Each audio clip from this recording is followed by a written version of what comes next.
Hell of a time getting on here tonight. And it was strictly operator error. It was not a tech issue. Hi, my excuse me.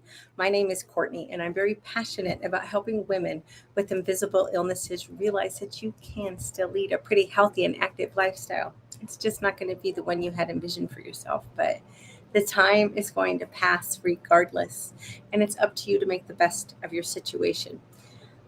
I'll tell you something that's been very important for me to learn since I started dealing with health issues, and that's setting boundaries.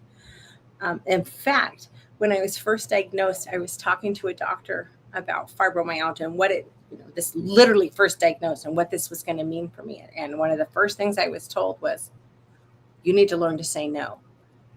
What? He said, you I'm a people pleaser by nature, and he knew that. So not only am I a people pleaser, which makes me automatically inclined to say yes, but when you have a lot of health issues, you get to where you feel so bad that you can't do the things that you think you should be able to do and that others think you should be able to do. So you'll agree to everything that comes along. Well, that's boundaries, right? So let's talk about setting boundaries. This information, by the way, is from Psychology Today.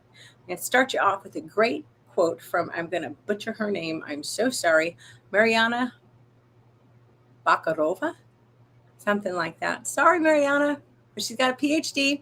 And she said, quote, boundaries can be defined as the limits we set with other people, end quote. I really like that. And I got to tell you, because I am a people pleaser, this is hard for me. I want to make everybody around me happy. I have the heart of a servant. I like to serve others. I like helping people. But here's the thing, we teach others what we allow in regards to how they treat us. And what we allow, it's highly indicative of our self worth. If you're a people pleaser, you tend to let others overstep your boundaries because, oh, it's not that big of a deal. It's not worth the confrontation. I don't want to upset the apple cart. I maybe they're having a bad day. We make all kinds of excuses for other people's crappy behavior. But here's the thing, when you go along to get along, that often means you're setting aside your own needs. That's not healthy. So here are some tips on setting boundaries. Number one, you got to know yourself. Know thyself. What really matters to you? What are your values? Now, on the surface, that might seem really simple, but could you explain them to me right now on the spot? Could you tell me what your values are? A lot of people can't. And I'll be honest, this is something I've worked on for a while, and I still, ah, I can still get put on the spot. But here's the deal, the better that you understand yourself, the easier it's going to be to define your boundaries. Number two, you need to accept responsibility for your role because you do have a role. If you don't set boundaries and and you have to enforce those boundaries. If you're not going to do those things, you know what? Then you can't blame other people for violating them. Now, I can put on a good show about these are my boundaries. I'm not always very good at reinforcing them. But a good example of this, and I like this one because I'm not throwing anybody I know under the bus. I stole this shamelessly from one of my mentors. Maybe your mom doesn't like the way that you're raising your children. Maybe she chews on you about it a lot. You don't like that because who would? Well, then you're on the phone with her and she starts in on you about your kids. You know what you tell her? You know what, mom? I love you, but we're not going to have this conversation. I got to go. I got things to do. You have a great day and I'll call you later. And hang up the phone and be done. If she calls you back, don't answer. You already told her you were busy. Is it going to be easy? No. You're going to get pushed back? Absolutely. But eventually, she'll accept that, and your relationship will probably be stronger. If nothing else, she'll get some peace because she'll quit chewing your ass about your kids. Number three, love yourself. Look, I spent a lot of my life being ashamed of my past. I did a lot of things that are just not, they're not anything to brag about. However, all of those things brought me to where I am today. And while I am far from perfect, I generally like who I am today, and I like the path that I'm on, and I like myself. All of those experiences brought me here. I would not be who I am if I hadn't gone through those things. You need to embrace that. You've made it this far. You're doing something right. You're doing okay. When you love and respect yourself, guess what? You're going to expect others to treat you accordingly. And if they don't, that's a huge sign. Now, here's where I fall into a trap. Do not get hung up on the idea of who you think somebody else is. That's projection. People show us who they are. Believe them. Be choosy who you spend your time with. Number 4, heed the warnings. Look, if someone refuses to respect your boundaries, move on. Move on. Now, if it's someone like your mother and you can't just cut her out of your life, you're going to have to really limit your interactions, which is also boundaries. But you know what? The people who aren't going to respect your boundaries, they're not subtle about it. You know that. You know that. I'm not telling you anything new. They're never subtle about it. So if it's not someone you can gently ease out, please don't be a jerk. There's no need to be mean to people. There really isn't.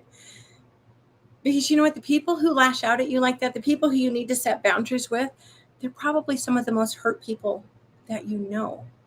Not that that's an excuse, but yeah, I used to work with this lady. She was very difficult, to put it mildly. Excuse me. And we would have pretty regular dust ups. Excuse me. And one day I was walking across the quad for my bill. I don't even know if that's what they call it. I don't know where I came up with that term. I've never heard anybody at my place of employment use that, but I was going across from my building to her building, and I caught myself getting myself all worked up into a state of anxiety. Oh my gosh, and she's going to nitpick me, and she's going to do this, and she's going to do that. And I was like, oh my gosh, I'm giving this crazy lady way too much power over my life. So what I started to tell, I'm literally in the middle of my walk. I was like, okay, she has an incredible eye for detail that I don't. I have a pretty good eye for detail, but she, if you miss dot in one eye, she's going to find it. I don't care if you hand her a 10-page document. She's going to hand it back to you on page 6, 3rd paragraph, 5th sentence. You missed something. Seriously, she was that good. She was. She expressed it well, but she was that good. So I started telling myself, well, she's going to just make me look better. Now, did that solve my problem with her? Not entirely, no. But it made it easier for me to deal with her because I had that. It was a mental boundary for me. She didn't change. I didn't have any confrontation with her. She didn't change, but I changed the way I looked at it. To me, that was a way of me setting a boundary with her. Number 5. This one's really hard for me. I'm really guilty of this. And if I've done this to you, I'm really, really sorry. Don't be a fixer. You cannot fix other people ever. They have to want to fix themselves. Some of us try to fix others in order to feel validation. But you know what? No one asked my pushy ass to fix anything. I need to remember that. Change has to come from within. So it's absolutely futile for you to try to fix somebody. And if you feel the need to fix somebody, that's probably a sign that they violate your boundaries and you need to gently ease them out of your life. Well, you know what? I have 7 tips written down. I have 7 tips as the title. I only have 6. Oops, I can't count today. Number 6, you are in charge. You need to remember that. You are in charge. You can change your mind. You can change your beliefs. You don't have to seek permission from a damn soul. Okay? It's up to you. Now, other people are going to get mad. That's on them. When you start making changes in your life, and especially when you start setting boundaries with the people who are used to walking all over you, you are going to get a ton of pushback. You need to be prepared to just, if need be, just walk away. Guilt-free. And don't look back. You need to walk away guilt-free because you didn't put them in this position. This actually just made me think of a conversation I had years ago with a friend who was an instructor at the local university. She was really upset when she came to me and she said, I feel horrible. I have to give a student an F. I said, well, why do you feel bad about it? And she said, well, I've got to give this student an F. And I said, no, you don't. That student earned that F. You're not giving them anything. You're just merely reporting what the outcome of their work. They earned that F fair and square. How was I going to tie that in? I guess the guilt-free. I don't know. I had a point there. I've got brain fog. I know that's shocking. But if you want to make changes in your life, especially, hopefully there'll be changes for the better. Sometimes we go the other way. But if you're trying to make positive changes, you don't owe anybody an explanation. You need to be true to you. You need to worry about keeping you happy. And don't be selfish, of course. I'm not saying that. I can't believe I have 7 down in my title and I only have 6. It's really embarrassing. So, yeah, I'm taking a break for a little bit from the videos. I'm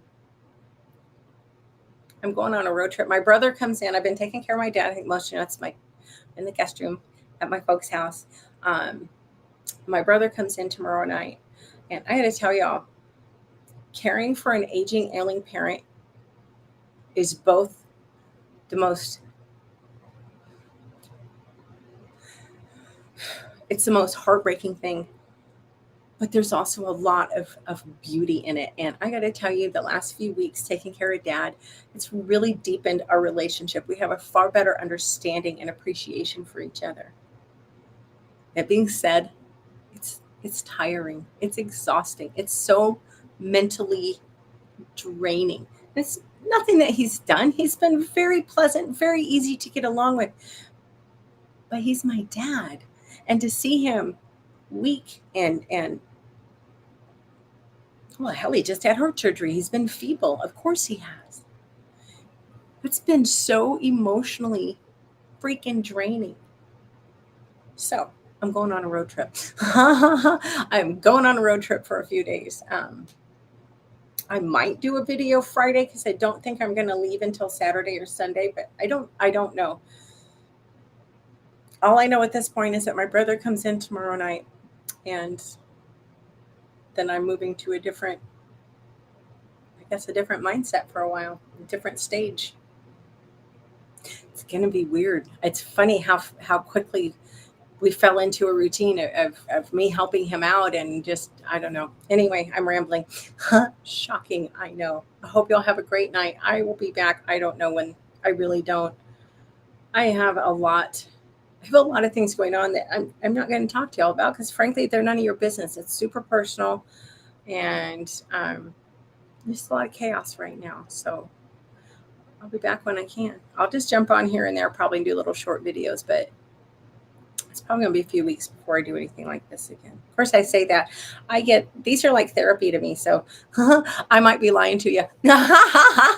So I guess just stay tuned and see what happens. But y'all take care, and I'll see you. Uh-oh. Sorry. It's so annoying when people are broadcasting and are looking away. I'll see you when I see you. Y'all take care.